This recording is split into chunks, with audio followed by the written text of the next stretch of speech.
ఇండియాలోనే #1 varicose veins hospital Avis vascular centre. నమస్తే రమగారు. నమస్తే జయ. రమగారు, బొజ్జగనపైని కొలిచేటప్పుడు గుంజీలు తీస్తూ ఉంటారండి. ఇంకా మనం ఏ స్వామికి అలా చేయరు, ఓన్లీ ఆయనకే పరిమితం. అది ఎందుకు అలా చేస్తారండి? దాని వెనకాల ఒక చాలా ఇంట్రెస్టింగ్ కథ ఒకటి ఉంది. ఓ నిజమో కాదో కానీ ఇది చెప్పబడుతూ ఉంటుంది. అలానే ఒకప్పుడట శివపార్వతులు దగ్గరికి విష్ణుమూర్తి వచ్చాడు. విష్ణుమూర్తి సాధారణంగా ఆయన శంఖచక్ర శోభితుడుగా ఉంటాడు. ఆయనతో పాటు ఆయన ఆయుధాలు కూడా వస్తాయి. ఏమంటారు అంటే చతుర్బాహువులతో ఉంటాడు, 4 చేతులతో ఉంటాడు కదా, శంఖచక్రాలు, గద పద్మ అలా పట్టుకుంటాడు. ముందు చేతుల్లో ఒక చేతిలో గద, ఇంకో చేతిలో పద్మ ఉంటుంది, వెనకాల 2 చేతుల్లోనే శంఖచక్రాలు ఉంటాయి. ఆయన వచ్చినప్పుడు ఆయుధాలు తీసి పక్కన పెట్టాడు. పక్కన పెడితే గణపతి చిన్న పిల్లవాడు, ఆయన ఆడుకుంటున్నాడు అటు ఇటు. ఆ చక్రం ముట్టుకోబోయాడు, వద్దన్నాడు విష్ణువు. 4 సార్లు 3 సార్లు పిల్లల ఆటకాయితనంగా అట్లా వస్తారు కదా, మళ్ళీ మళ్ళీ మళ్ళీ మళ్ళీ శంఖచక్రాల దగ్గరికే వస్తున్నాడు, ఆయన వద్దంటున్నాడు. కాసేపు అయ్యాక ఆట మర్చిపోయారు, వీళ్ళు మర్చిపోయారు.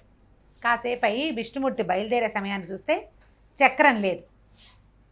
ఏది చక్రం అని చూస్తే పక్కపక్క నవ్వి గణపతి, నేను మింగేశాను దాన్ని అని చెప్పాడు.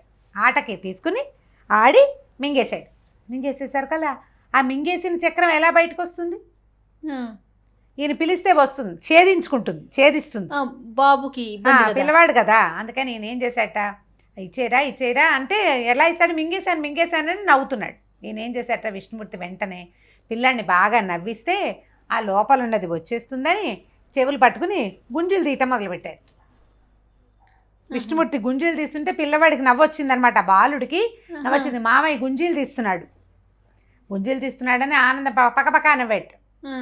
ఒకసారి తీసిన గుంజీలకి నవ్వొచ్చేసరికల్లా ఇంకా పదే విష్ణుమూర్తి గుంజీలు తీస్తుంటే ఈయనకి విపరీతంగా నవ్వొచ్చి నవ్వుతో ఉక్కిరిబిక్కిరైపోయి, చక్రం ఎట్లా ఉంటుంది, గుండ్రంగా ఉంటుంది, అదేం లోపలికి వెళ్ళిపోలేదు, అది బయటపడిపోయింది నోట్లోంచి. గణపతి ముఖం ఎట్లా ఉంటుంది, తొండం లోపల భాగంలో కదా నోరు, ఎట్లా తొండంతో తీసి లోపలికి పెట్టుకుంటాడు, ఆ లోపల నుంచి బయటకు వచ్చేసింది అనమాట.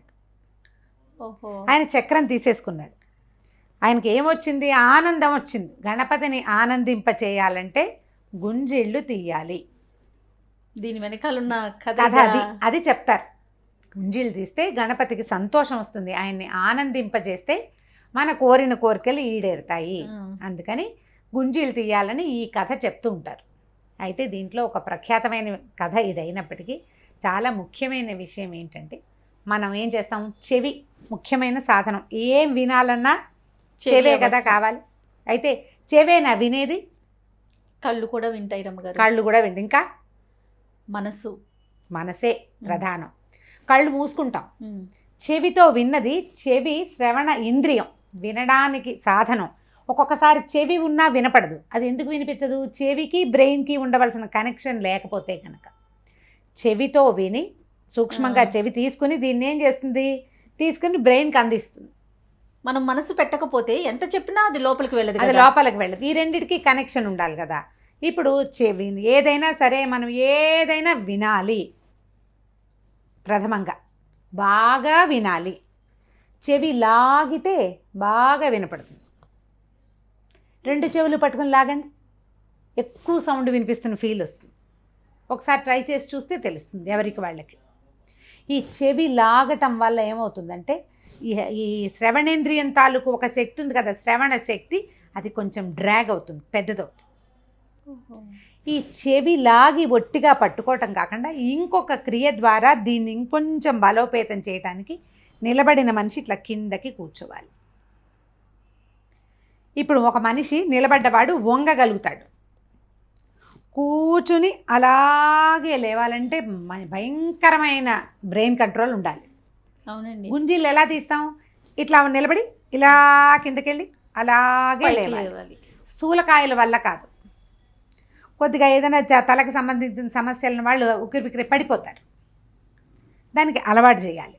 రెండోది, ఈ చెవికి ఇక్కడ ఈ పార్ట్ పట్టుకుంటే ఇక్కడ హృదయ సంబంధమైన నాడులు ఉంటాయి, గుండెకి సంబంధించినవి. దీన్ని ఇక్కడ ఛేదనం ఎందుకు చేస్తారు, కర్ణవేధ ఎందుకు చేస్తారు, చెవులకు చిల్లులు కొట్టేది ఎందుకు, హృదయానికి మంచిదని. హృదయానికి సంబంధించిన సమస్యలు తక్కువగా ఉంటాయని కర్ణవేధ చేయిస్తారు. సాధారణంగా. అయితే ఇప్పుడు మనం ఇక్కడ పట్టుకోవటం వల్ల ఆ నాడులు కొంచెం ఇదయి గుండెకి బలం వస్తుంది. దాంతో పాటుగా ఇప్పుడు మనం ఈ కింద ఇట్లా కూర్చుంటాం, కూర్చునే సరకాలు ఏమవుతుంది, వెన్నుపూసలు పక్కనే ఉంటాయి, ఇలా వంక ఉంటుంది, వెన్నుపాము ఇట్లా వంకరగా ఉంటుంది. ఈ పైకి లేచి కింద కూర్చునేటప్పుడు వెన్నుపాము సరాసరి స్ట్రైట్గా అవుతుంది, పూసలు ఒక లైన్లోకి వస్తాయి. అది ఎక్కడి నుంచి, ఇక్కడ నుంచి మొదలుపెట్టి చివరి దాకా ఉండే పాము ఒక లైన్లోకి వస్తుంది. దాంతో బ్రెయిన్ షార్ప్ అవుతుంది, జ్ఞానం పెరుగుతుంది, జ్ఞానం తీసుకునే శక్తి పెరుగుతుంది. చెవి నుంచి బ్రెయిన్, దాంతోపాటు ఈ వెన్నుపూసలు, దాంతోపాటు హృదయం, ఇన్నిటినీ ఒకేసారి లైన్లో పెట్టే క్రియ. ఇది భగవత్ సంబంధమైన క్రియగా చెప్పబడింది. ఎప్పుడైతే ఈ వెన్నుపూసల్లో ఆఖరి పూస దగ్గర ఉన్నదే మూలాధార చక్రం అని చెప్తారు. షట్చక్రాలలో వెన్నుపూస తాలూకు ఆఖరి పూస దగ్గర, వెన్నుపూస మొదటి స్థానం దగ్గరే మనకి మూలాధార చక్రం ఉంది. అది గణపతి యొక్క స్థానం. దాన్ని భూచక్రం అంటారు. భూ సంబంధమైన చక్రం అది. ఆసన శుద్ధిగా కూర్చో అని చెప్తుంటాం మనం. అవును. ఆసన శుద్ధిగా కూర్చోటం వల్లే గణపతి ప్రసన్నుడవుతాడని చెప్తారు. ఏ గణపతి స్థానం ఉందో దాన్ని భూమికి దగ్గరగా తీసుకెళ్ళటం, దాన్ని మళ్ళీ పైకి నెత్తటం. దానివల్ల లోపల ఎవరికైనా యోగ సిద్ధి అది గనక వచ్చే లక్షణం ఉన్నవాళ్ళు ఈ గుంజీలు తీయటం వల్ల అది ఆ పాము నిద్రలేస్తుంది, లోపలున్న కుండలిని శక్తి జాగృతం అవుతుంది. సాధారణమైన వ్యక్తులు కూడా సాధన చేసే విధానానికి మారతారు. ఆ సాధన కావాలి అంటే సడన్గా వచ్చేది కదా. అవును, సాధన అంటే సడన్గా వచ్చేది కాదు, రోజు చేసేది. దానికి నియమానికి ఆరంభమే ఈ గుంజీలు తీయటం.